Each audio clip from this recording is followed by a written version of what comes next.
Periodismo hoy.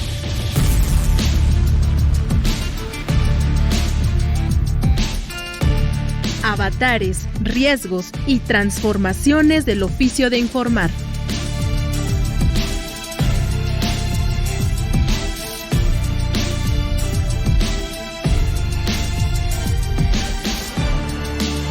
Hola, ¿qué tal? Bienvenidas, bienvenidos a su programa especializado en temas de periodismo, Periodismo Hoy. Yo soy Alexia Cervantes y me acompaña en este espacio el periodista Andrés Solís, o el periodista, como luego él les dice a algunos colegas. ¿Cómo estás, Andrés?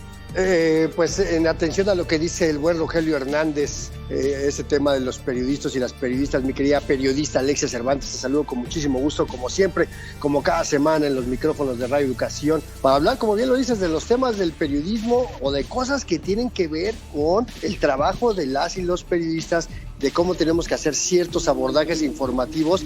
Y precisamente hoy vamos a hablar de un tema que es importante, que tiene que ver con el tema de las situaciones de emergencia. Hay que recordar que los desastres naturales no existen, es una cosa, una invención. Pues es una gran contradicción hablar de desastres naturales, porque los desastres son la consecuencia de la mala actuación humana, y lo que existen son fenómenos naturales que existen desde millones de años de la existencia de la humanidad, ¿no? Pero vamos a hacer un abordaje, como lo hemos hecho en otros momentos, sobre cuál es el trabajo que tenemos que hacer como periodistas a la hora de hacer la cobertura de algunas situaciones de emergencia, pero además vamos a hablar de un tema importante porque va a haber un evento próximamente precisamente para platicar sobre estos temas, Alexia.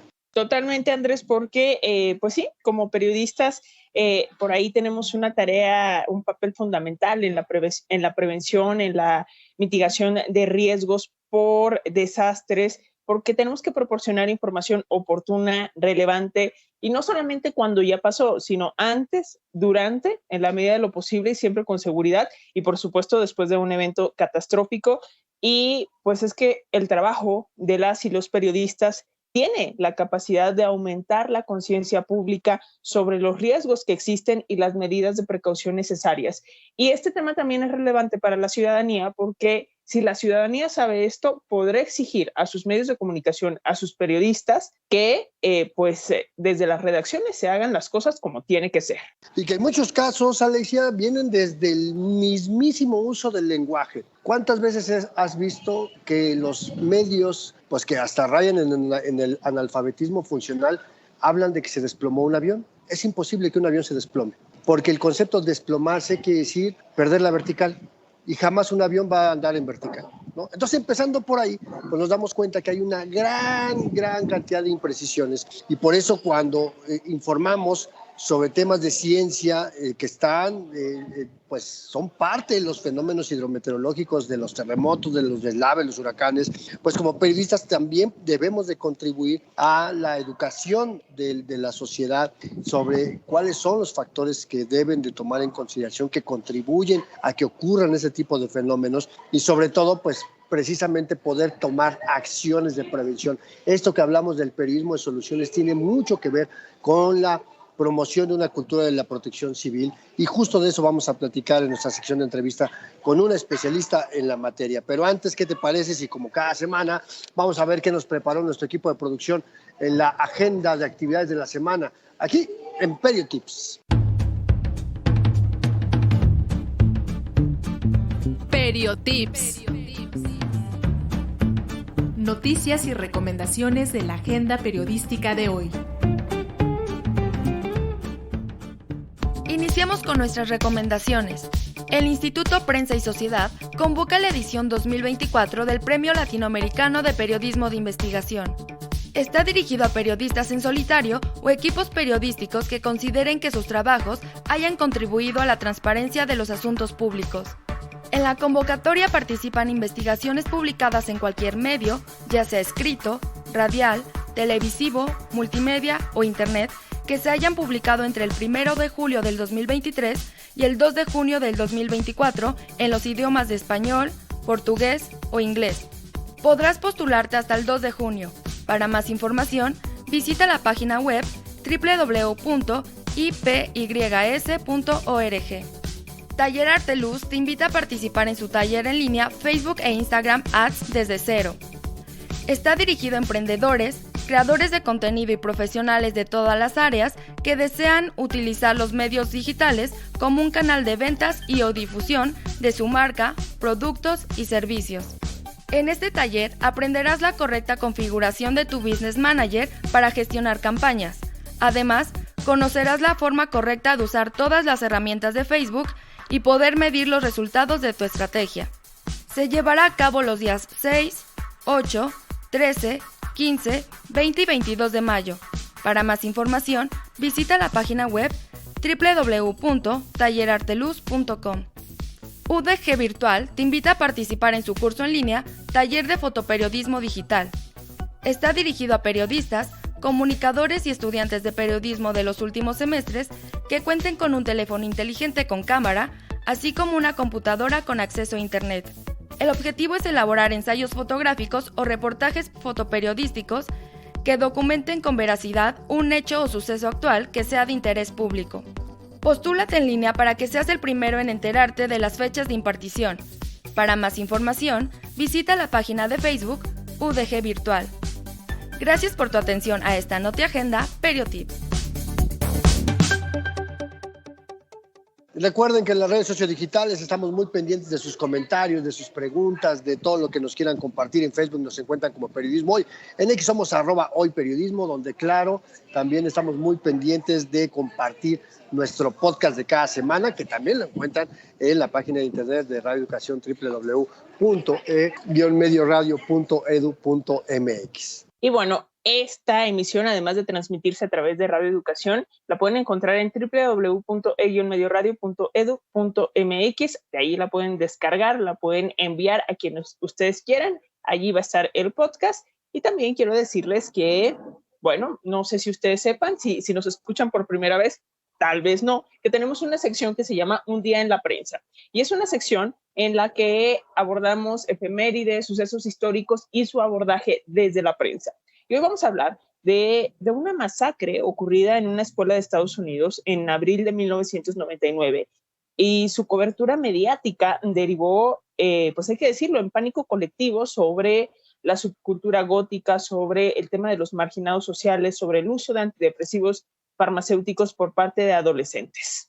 Así es, justo son de estas historias que cuando se hace un mal manejo de la información, cuando se privilegia la especulación, Alexia, empieza a generar esos caos informativos. Pero sobre este hecho importante que fue noticia a nivel mundial, pues hubo decenas también de canciones, de películas, de series, de documentales, de libros, reportajes subsecuentes. Cada año se hace una cobertura desde el mismo lugar de los hechos.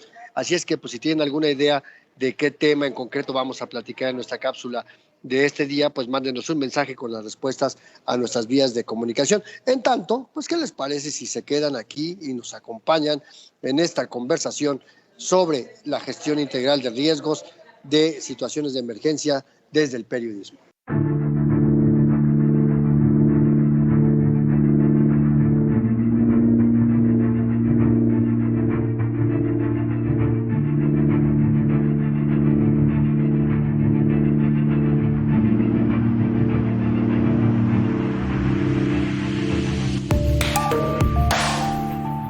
Aquí, Alexia, en Periodismo Hoy hemos platicado varias veces sobre las situaciones de emergencia, sobre los desastres que deja el paso de un fenómeno hidrometeorológico, telúrico, volcánico, y que bueno, siempre hablamos de que los desastres son consecuencia de las fallas humanas o del exceso de invasión de la humanidad a pues, lo que es la naturaleza, ¿no? Pero después de que ocurre un fenómeno o el paso de un fenómeno, pues es importante hablar del trabajo de periodistas a la hora de informar con mucha responsabilidad, pero sobre todo acercarnos a personas que tienen conocimiento y experiencia en estos temas, desde la ciencia, desde la visión de la geografía, desde la hidrometeorología, desde muchas áreas de la ciencia, y que además son personas que no solamente son científicas, se han ido especializando en lo que es lo que ahora llamamos la gestión de riesgos, un tema que es esencial precisamente para que el público pueda recibir información precisa, concisa y maciza en tiempo real. Y entonces pues las y los periodistas pues, podemos contribuir a explicar de mejor manera los efectos, los impactos, dar orientación, hablar de prevención, las medidas de seguridad antes, durante y después de la ocurrencia de un fenómeno, y pues usar además un lenguaje mucho más accesible para la población, que pues eso lo hemos denominado en años recientes, Alexia, como periodismo de soluciones, ¿no? Y bueno, pues para hablar respecto a este tema, hoy nos acompaña Carmina de Luna González. Ella es geógrafa especializada justo en gestión de riesgos de desastres y resiliencia comunitaria, y cuenta con una amplia experiencia en la implementación de proyectos de recuperación post-desastre en colaboración con la Cruz Roja Mexicana y también con la Cruz Roja Americana. Actualmente es consultora en temas de planeación urbana y gestión de riesgos de desastres, tanto para el sector público como para el sector privado, y colabora con la Secretaría de Desarrollo Agrario, Territorial y Urbano, la SEDATU. Así que, Carmina, bienvenida a Periodismo Hoy. Muchísimas gracias por la invitación. Muy buenas tardes. Al contrario, gracias a ti, Carmina, y además déjame agregar algo que no dijo Alexia, porque ya saben cómo es Alexia, ¿no? De repente no le gustan los autoguayabazos, pero Carmina y Alexia fueron precisamente ganadoras del premio alemán de periodismo Walter Reuter por un trabajo de investigación sobre el tema del impacto del nearshoring y la extracción de aguas, y pues entonces esto es un gran ejemplo precisamente de lo que es el trabajo colaborativo entre periodistas, entre personas que se dedican a la ciencia. Así es que felicidades, Carmina, por ese premio y pues gracias por estar aquí. Y platícanos así, en breve, en resumen, a prueba de periodistas, ¿qué es eso de la gestión de riesgos? ¿Cómo se come? Pues mira, la gestión integral de riesgos de desastre es como el nombre completo, pero es un enfoque que busca de manera sistémica ver cómo le vamos a entrar como comunidad para hacerle frente a cualquier desastre, a cualquier fenómeno, para que disminuyamos el impacto. No podemos frenar los fenómenos, como bien decías, que puede ser desde origen hidrometeorológico, por un sismo, por una erupción volcánica, pero lo que sí podemos hacer es buscar las herramientas para estar preparados lo mejor posible para disminuir los impactos, que los daños sean los menores y sobre todo pues privilegiar la vida humana y los medios de supervivencia. Oye, Carmina, ¿y cómo describirías la relación, digamos, entre el periodismo y estos temas de gestión integral de riesgos de desastre? Es decir, para empezar, si existe actualmente una relación entre el periodismo y la gestión de riesgos. Yo la calificaría como sumamente importante, pero a su vez ha sido infravalorada. Recordemos, en México frecuentemente con la temporada de huracanes nos enfrentamos a este tipo de fenómenos, este tipo de emergencias y desastres, y queda un poco abandonado desde el periodismo. ¿A qué me refiero? Simplemente se hace una cobertura del medio cuando tiene todas las capacidades, todo el alcance para ejecutarse en diferentes áreas. ¿A qué me refiero? Que pueden informar al público, ir previniendo los desastres, dar asesorías o dar acompañamiento desde fuentes oficiales para que la población sepa cómo mitigar los impactos de estos fenómenos y sobre todo promover la recuperación posterior a un desastre. México y desde Radio Educación tienen amplia trayectoria desde el 85. ¿Cómo fue este acompañamiento de ir informando a la población civil, ir intercambiando información? Y el mejor ejemplo también es ahora lo ocurrido con Otis, que si bien fue un fenómeno que creció rápidamente, a través de medios como la radio, sirvió para que la población pudiera estar preparada o supiera incluso qué era lo que estaba pasando o cuáles eran los escenarios próximos al fenómeno. Entonces, el periodismo y la gestión de riesgos tienen que sí o sí ir de la mano para una gestión del riesgo mucho más profunda y más arraigada en la población. Qué bueno que tocas el tema de Otis, porque déjame contarte algo, Carmina. El Atlas de Riesgo Municipal de Acapulco, que es una edición 2022, y el Atlas Nacional de Riesgos, que también es una edición 2022, es decir, en pocas palabras podríamos decir que son medianamente recientes. Pero si tú los revisas, esos dos Atlas de Riesgos, cuando veías el apartado de riesgos hidrometeorológicos, decía, y dice, probabilidad de ocurrencia huracán categoría 3, 0%. O sea, ya ni siquiera categoría 5, categoría 3, 0%. Eso significó que los gobiernos, tanto municipal como estatal como federal, minimizaran el riesgo antes de que impactara el huracán. Y obviamente, pues cuando pegó el huracán categoría 5, no supieron qué hacer y el tamaño del impacto fue tan grande que ningún gobierno hubiera podido reaccionar de manera rápida, ¿no? Pero las y los periodistas que estuvimos ahí, pues pudimos ver el tamaño del desastre que provocó, pero ahí hubo un problema previo de responsabilidad del Estado y de que en este caso, pues los propios medios, pues tampoco hicieron la tarea de revisar efectivamente los atlas de riesgo para ver si efectivamente los comunicados oficiales eran certeros, eran ciertos y le servían a la población. ¿Cómo ves tú esta parte? Mira, los atlas nacionales o estatales o municipales de riesgo son esta herramienta en donde van concentrando información. Obviamente, como toda herramienta es perfectible y en ocasiones, tanto por el nivel de recursos que se implementa como por las y los responsables de hacerlo, se escapan diversas fuentes. Y creo que ahí es donde está este valor agregado al periodismo, porque permite hacer una documentación más específica o hacer como un reservorio de memoria del riesgo. ¿A qué me refiero? Acapulco ya ha vivido escenarios parecidos a Otis, no es algo nuevo lamentablemente para la población. Tuvieron los escenarios que ocurrió por el huracán Paulina y la tormenta que se sincronizó, que fue Ingrid y Manuel, si mal no recuerdo, en 2013 o 2015. Entonces, lo que podemos hacer desde el periodismo es empezar a decir, bueno, en estas herramientas tal vez de manejo del riesgo desde la federación no está documentado, pero nosotros desde nuestra experiencia, desde nuestro banco de información, el conocimiento que se tiene, sabemos que esto ha pasado, sabemos cómo ha ocurrido, entonces desde ahí ir haciendo un empuje desde la memoria del riesgo. Además de este asunto que acabas de mencionar, Carmina, ¿qué otros aspectos consideras, digamos, cruciales para incluir en una cobertura periodística ya en una situación de emergencia y que normalmente no son tomados en cuenta por los medios? ¿O cuáles son los principales errores? Yo aquí me voy a poner de pechito y la verdad es que yo he cometido el error de decir se desgajó el cerro, cuando los cerros no tienen gajos, ¿no? Pero, digamos, son cuestiones de lenguaje, pero que a la larga pues también tienen repercusiones en cómo percibimos el riesgo.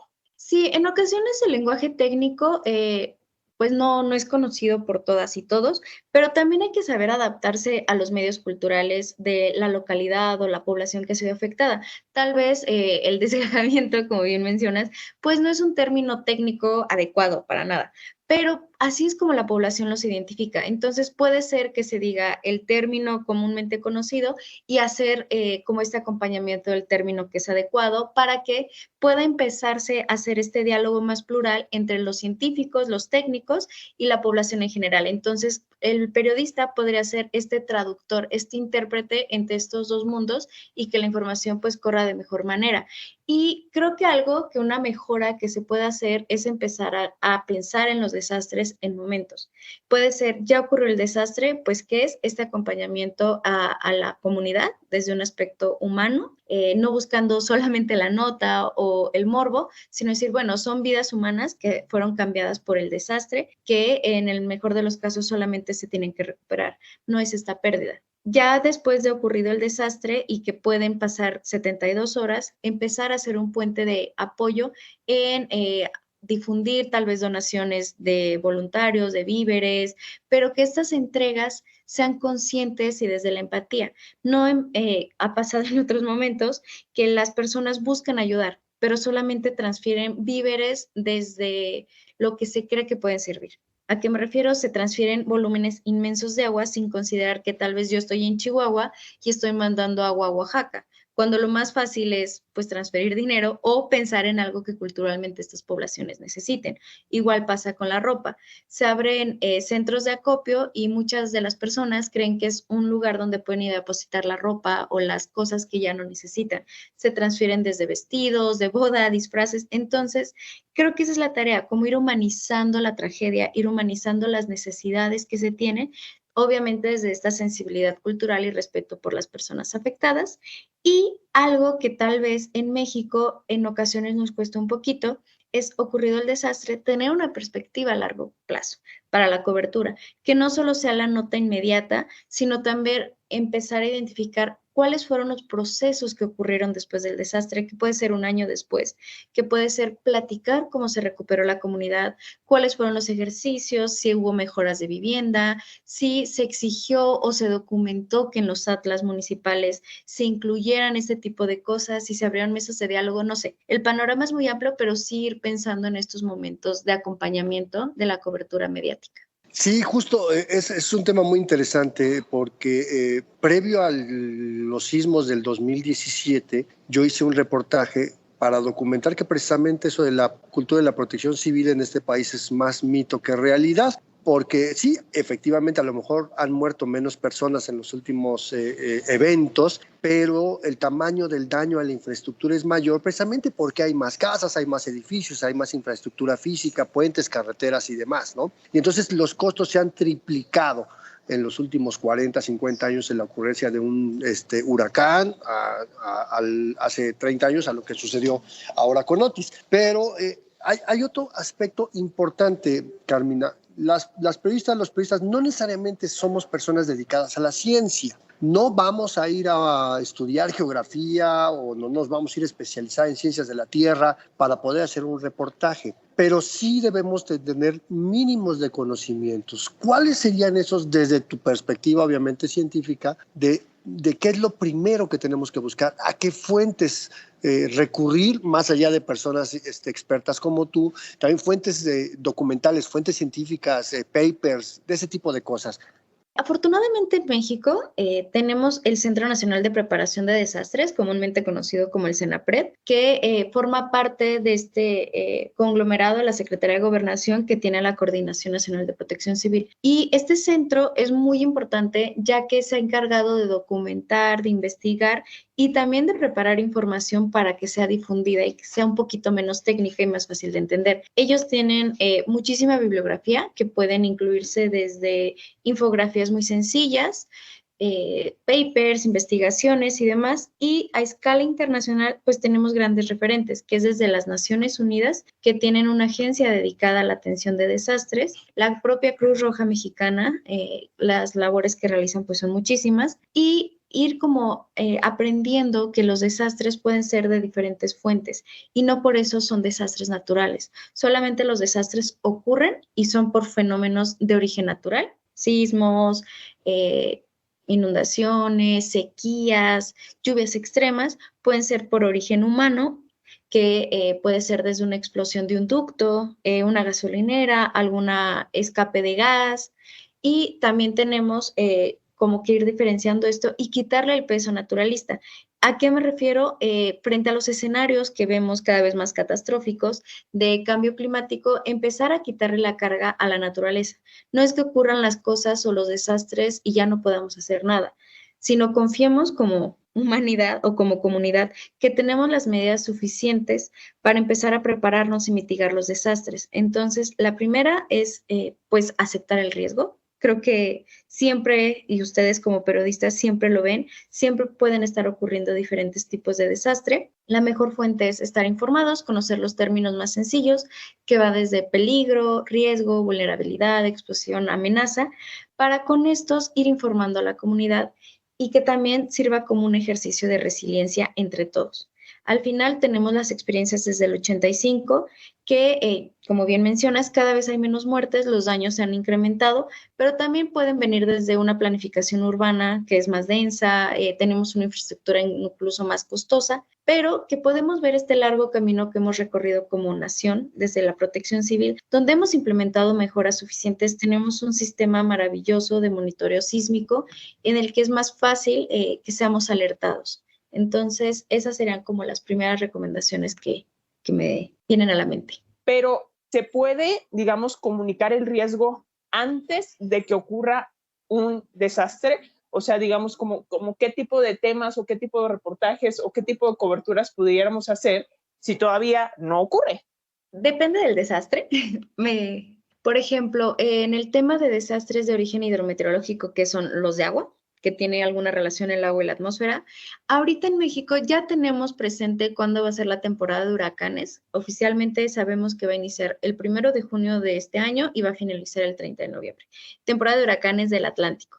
Entonces, ya conociendo las fechas, podría empezarse a plantear algún tipo de propuesta de barrada programática, de documentación de tal vez desastres que han ocurrido en esa temporada, conocer qué es un huracán, conocer cuáles son las escalas, a qué nos referimos pues es una escala del 1 al 5, o el cambio climático, ¿por qué tiene que ver con huracanes? No sé, podemos ir trabajando desde la fuente del desastre.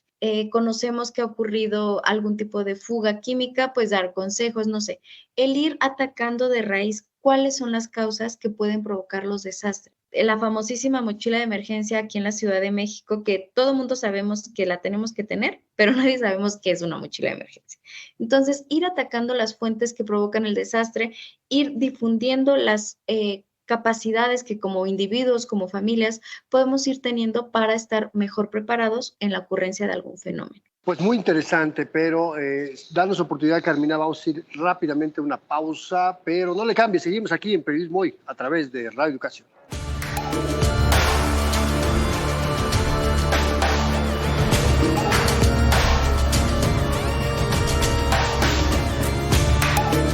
Hacemos una pausa para recordarles en nuestras vías de comunicación. En Facebook nos encuentran como Periodismo Hoy y en X estamos como @hoyperiodismo. Allí pueden encontrar más información sobre los temas que abordamos en este programa y también más pistas para nuestra sección Un día en la prensa.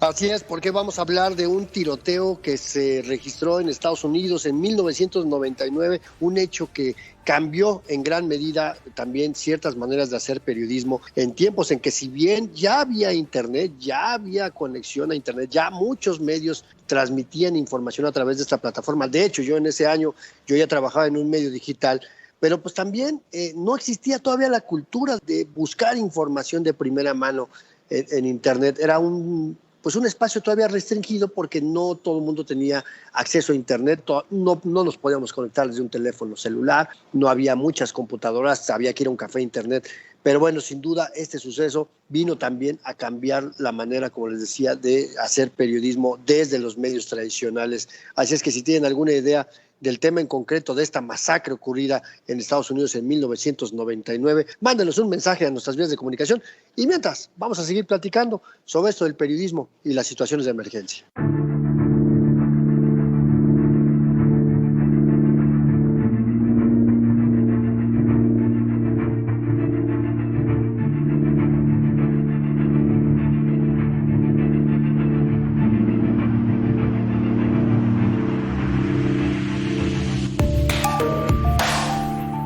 Seguimos platicando sobre esta relación entre el periodismo y las situaciones de emergencia y esta parte de la responsabilidad de qué informar, cómo informar, cuándo informar, porque la nota no necesariamente está en la ocurrencia de un fenómeno, sino después, pero también en ese antes que tú decías, Carmen, antes del corte. Pero vayamos pensando, hay muchos medios en México. México es un país muy grande, cada región tiene sus propias naturalezas, entonces puede ser que a lo mejor en algún medio, pensando por ejemplo en Mexicali, informar sobre terremotos pues no sea de la misma importancia como sucedería en Nuevo León, donde la ocurrencia de sismos es muy rara, o que hablemos del paso de los huracanes en zonas costeras en relación con medios que tienen su base de operaciones en el Bajío mexicano. Entonces, ¿qué les recomiendas así en general a los medios? Porque aquí nos escuchan colegas periodistas de todo el país. ¿Qué es lo que tienen que acercarse? ¿Cómo entender su propia geografía para saber qué tipo de emergencias pueden empezar a trabajar desde la visión de la prevención? Retomando un poquito el tema que habíamos mencionado, los atlas de riesgo, creo que son una herramienta clave. Ahí generalmente es muy simple el documento. Al ir congregando información de riesgos, tiene un índice. Entonces, desde ese índice podemos empezar a hacer una exploración preliminar de qué fenómenos hay en nuestro territorio, más o menos a qué nos podemos enfrentar y también confiar un poco en nosotros. Históricamente conocemos qué medios o qué notas se han tenido que reportar, entonces más o menos tenemos nociones sobre a qué riesgos está expuesta la población en la que nos encontramos y obviamente retomar fuentes oficiales, intentar caer lo menor posible en noticias falsas, noticias que alarman a la población y sobre todo empezar a buscar estos espacios que cada vez son más frecuentes de difusión de información o de especialización un poquito hacia temas. Ahorita la Secretaría de Gestión Integral de Riesgos y Protección Civil de la Ciudad de México con el Instituto de Geofísica de la UNAM van a formar parte del primer encuentro, creo que es internacional, de periodismo en la materia de gestión de riesgos de desastre. Entonces, es ir conociendo que pues hay estas fuentes de educación sobre estos temas. Oye, tú que has hecho, labor en comunidad, yo quisiera preguntarte, por un lado, ¿qué riesgos se enfrentan los periodistas al cubrir eventos relacionados con desastres, ¿no? Y cómo mitigarlos, pero también cómo, cuidar de que lejos de ayudar no estemos estorbando, porque muchas veces con tal de ganar la nota, pues estamos allí en contextos complicados que, pues sí, justo eso, creo que más bien estorbamos y que tendríamos también que tener cuidado con eso. En el momento de la emergencia se tiene que entender que los diferentes órganos de gobierno, entes auxiliares del Estado, como instituciones de tipo social, pues van a priorizar a la población que está afectada. Todos los esfuerzos, todo el ejercicio se va a estar sobre mantener el bienestar de la vida humana. Entonces, como periodistas, puede ser que se tengan protocolos específicos de acompañamiento. ¿A qué me refiero? Que se identifiquen plenamente como periodistas, que respeten el pudor o pues se tenga respeto hacia las víctimas, intentar documentar en la medida de lo posible, pues con un lado humano, donde se hable de las víctimas de la mejor manera y sobre todo que al estar en terreno, pues se hable con la comunidad, se escuche plenamente lo que ellos están manifestando, cómo están viviendo el desastre, estas muestras en ocasiones también de acompañamiento comunitario, todo esto que se vaya documentando y sea un poco más el centro de la nota, no solamente la tragedia, sino desde el territorio, cómo se están sobreponiendo al desastre que ocurrió y también como periodistas, pues entender los límites. No puedes ir a exponerte de manera innecesaria por la nota. ¿A qué me refiero? Pues tienes que tener tal vez un control específico sobre conocer si tienes los medios suficientes para alimentarte, incluso tu esquema de vacunación, dónde vas a pasar la noche y pues así evitar que pueda ser observado como una carga cuando tu labor pues también aporta bastante en la gestión de riesgo y que se reconozca esta fuente de información que se puede ir actualizando más frecuentemente. En las comunidades, sobre todo cuando ocurre un desastre, la radio se convierte en un elemento clave en compañía de las redes sociales donde se puede tener acceso a información en tiempo real, oportuna y oficial. Entonces, ese sería como el ir entendiendo los momentos de la emergencia.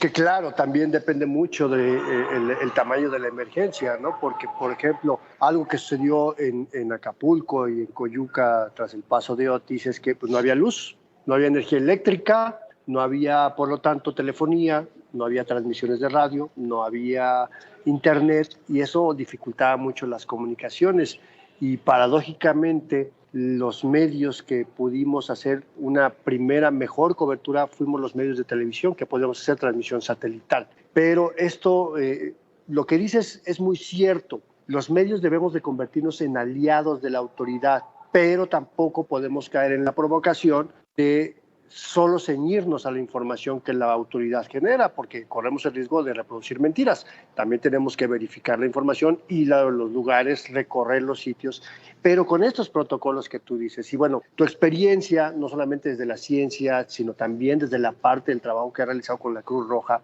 Ya sé que decirle a los periodistas que es una obligación saber primeros auxilios, pues me dan el avión todo el tiempo, aunque llevo años diciéndolo. Pero ¿qué es lo mínimo que debemos de saber en esta parte para poder llegar también a estos lugares y reducir los riesgos sanitarios a los que nos enfrentamos? Creo totalmente que los primeros auxilios no solo es tarea de los periodistas. Como población debemos de conocerlos en su mayoría, porque esto nos permite salvaguardar no solo la vida de las personas de nuestra familia, la propia. Entonces, sí es algo que como país deberíamos de empezar a impulsar un poco más desde las políticas públicas, este conocimiento por los primeros auxilios y ya en situaciones de emergencia, pues mantener esta idea de salvaguardar la propia vida y brindar el acompañamiento que sea necesario hasta la medida de lo posible sin ponernos en riesgo. Entonces, creo que ese podría ser como algo clave y entender, como bien decías, la escala del desastre. No todos los desastres son iguales, no la magnitud es la misma. Hay desastres donde los servicios básicos o los servicios públicos no se pierden y hay otros, como bien decías en Otis, que se pierde la energía eléctrica y solamente se puede trabajar o se puede difundir información bajo ciertas condiciones técnicas o tecnológicas para difundirlo. Entonces, pues es irnos adecuando. Nuestro esquema de vacunación creo que también es prioritario, sobre todo en temas de desastres de origen hidrometeorológico, donde empiezan a fallar ciertas cuestiones de higiene, ciertas cuestiones de epidemias o sobre todo el manejo de vectores. Entonces, es ir priorizando nuestra seguridad de los periodistas más allá de la nota, a través de un acompañamiento de información técnica, científica y obviamente, pues sí, conocer primeros auxilios o nociones básicas de salvaguarda, pues nos pueden ayudar mucho más a la ejecución de este oficio. ¿Algo que tendríamos que llevar en nuestra mochila de cobertura, Carmina, que recomiendes?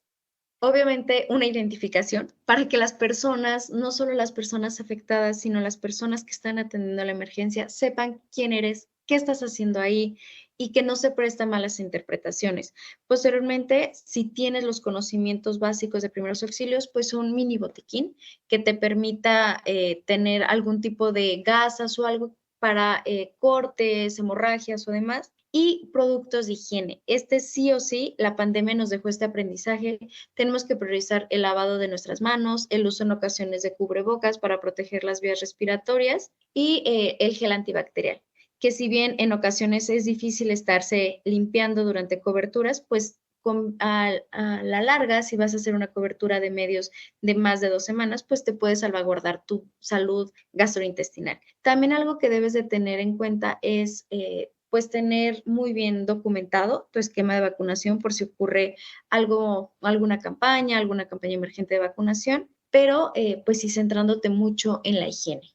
Pues sí, al final del día un tema de la higiene básica es lo que permite muchas veces la supervivencia, y porque a veces vamos a lugares donde no sabemos si vamos a encontrar algo de comer, como ha sucedido en diferentes situaciones de emergencia. Pero digamos, ahora hablando de la manera en cómo lo comunicamos con las audiencias, en el uso del lenguaje, ya sabemos que hay conceptos que no se pueden decir de manera sencilla, pero déjame preguntártelo a la inversa. ¿Cuáles serían, desde tu óptica, los conceptos que deberíamos dejar fuera? Que así de plano mejor ni le entramos. Creo que mantener el discurso de los desastres naturales es algo que sí debemos ir desterrando poco a poco, y es para hacer más responsable a la población, y tanto por acciones individuales como de exigencia al Estado, porque los desastres no es que algo natural pase y ya no puedas hacer nada, sino que empieces a generar esas estrategias para salvaguardar. Y creo que también algo que debemos de dejar de lado un poco es en el momento en que ocurre un sismo, volver a mencionar que son grados, sino empezar a tener un poquito más en manifiesto cómo es que se miden los fenómenos.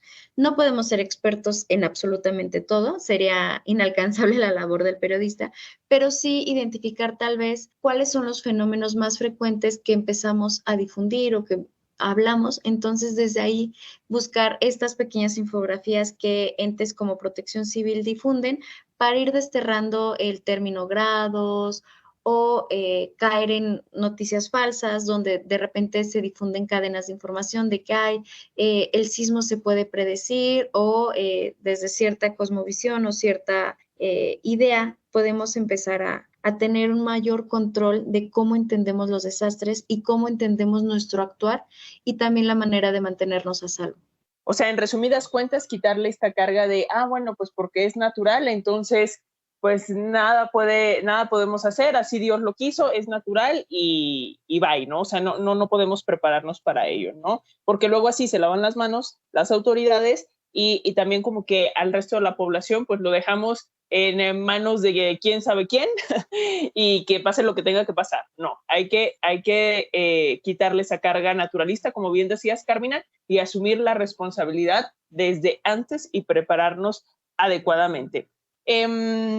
Pues, ¿qué recomendaciones finales darías, Carmina, ya con qué cerramos? Y no sé si conozcas, no sé, algún ejemplo de buenas prácticas en el periodismo, digamos, de estos temas de gestión de riesgos de desastres. Me parece que en lo comunitario, en las radios comunitarias, hay esfuerzos ya para digamos, incorporar este tema.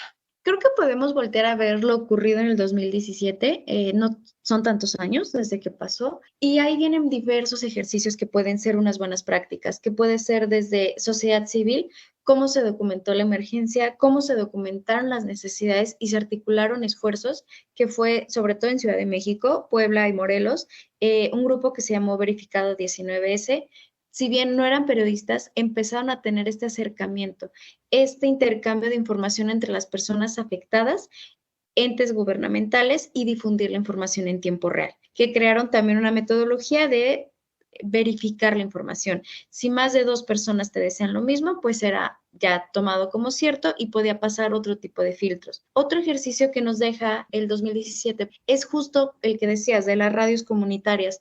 Hicieron un esfuerzo en conjunto, ahorita no recuerdo bajo quién fue el fondo, pero hicieron un manual de buenas prácticas, cómo documentar y cómo informar la emergencia desde las radios comunitarias, que en muchas ocasiones pues estas están en los territorios que pueden ser más vulnerables a la ocurrencia de los desastres.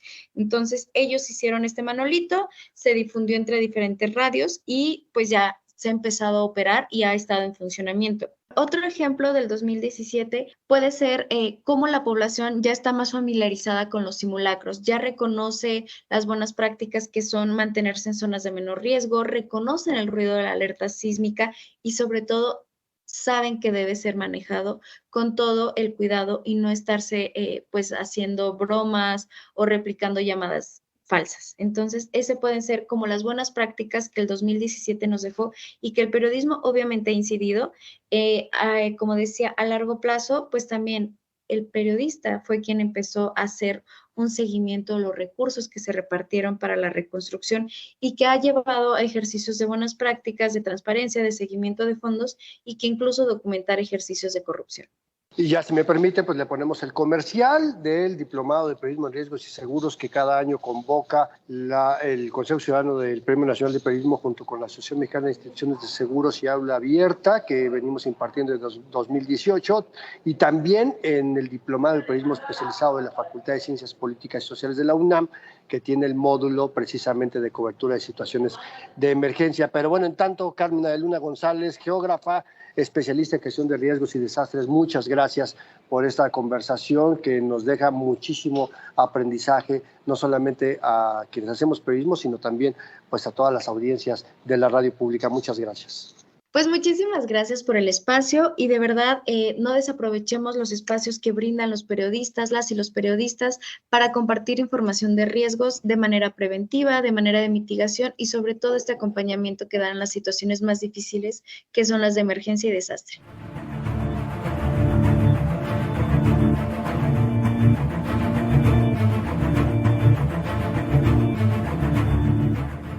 Recuerden que está disponible el podcast cada semana, prácticamente al día siguiente de la emisión de este programa. Está en las redes sociodigitales y por supuesto en el micrositio de Radio Educación. Le dan clic ahí al botón de podcast, encuentran el sitio específico de Periodismo Hoy y descargan el podcast de cada semana. Van a poder encontrar por lo menos los que se han emitido en el último año. Y bueno, Andrés, ¿qué te parece si vamos de una vez a nuestra sección final?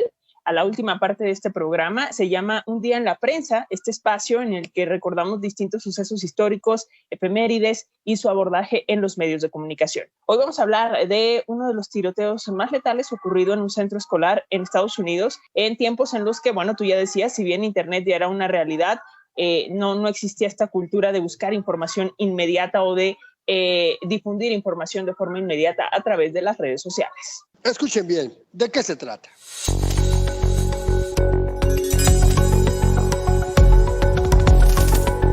Un día en la prensa. Las grandes noticias que han hecho historia.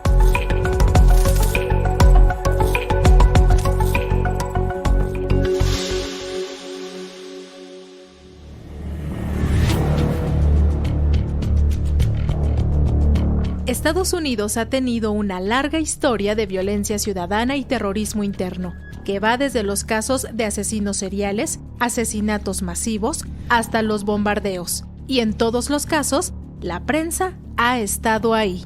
Hubo un crimen que no era el primero en su tipo, pero sí uno que provocó la muerte de muchas personas y que distrajo la atención de todos los medios. Fue la llamada Masacre de Columbine, ocurrida el 20 de abril de 1999.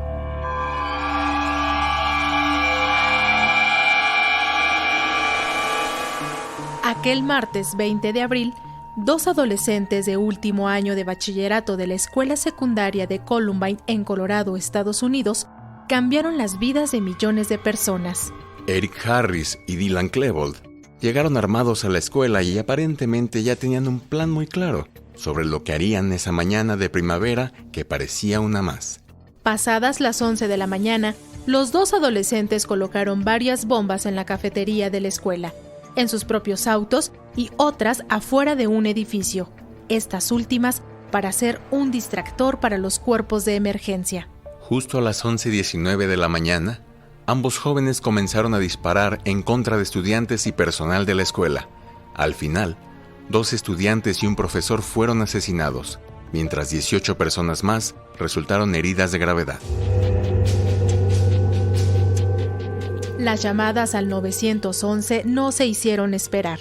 Eran decenas de ellas alertando sobre lo que sucedía al interior de la secundaria Columbine, y en unos minutos arribaron patrullas, ambulancias y camiones de bomberos. A la par llegaban autos particulares con madres y padres llenos de miedo y angustia. La zona colapsó cuando arribaron autos, motocicletas y unidades móviles de la televisión para cubrir el acontecimiento. Las transmisiones en vivo de la televisión convirtieron el suceso en una noticia nacional y en horas habían llegado a esta pequeña comunidad enviados de medios nacionales. La cobertura mediática incluyó el sobrevuelo de helicópteros de estaciones de radio y televisión que dejaron los reportes viales para desplazarse al sitio de tiroteo.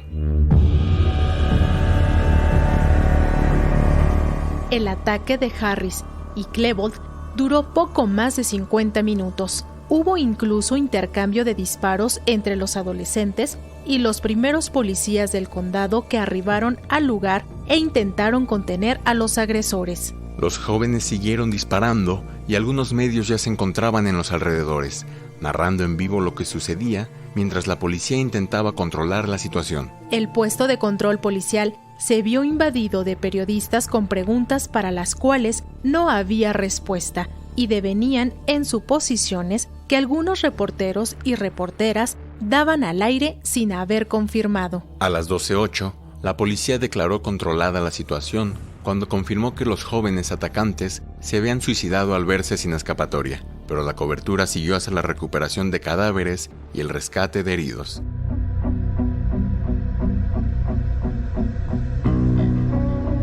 La masacre de Columbine mostró nuevamente la facilidad con la que la prensa convierte en circo una tragedia, y de cómo algunos medios difundían versiones no confirmadas, incrementando el nivel de miedo entre el público y las familias de las víctimas. Los hechos de Columbine han continuado en todo Estados Unidos y se replican en otras naciones, y la prensa aún debe aprender a tratar estos sucesos que, si bien son de interés público, deben tratarse con profesionalismo y con visión de derechos humanos.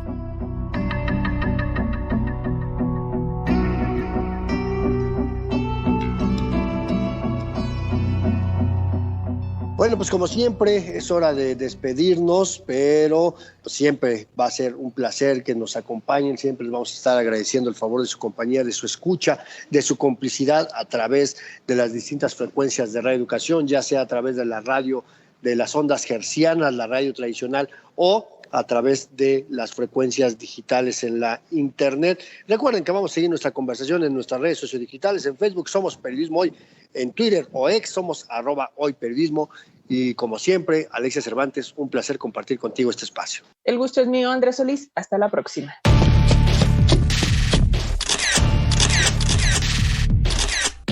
Periodismo Hoy. Periodismo es publicar lo que alguien no quiere que se sepa. Todo lo demás son relaciones públicas.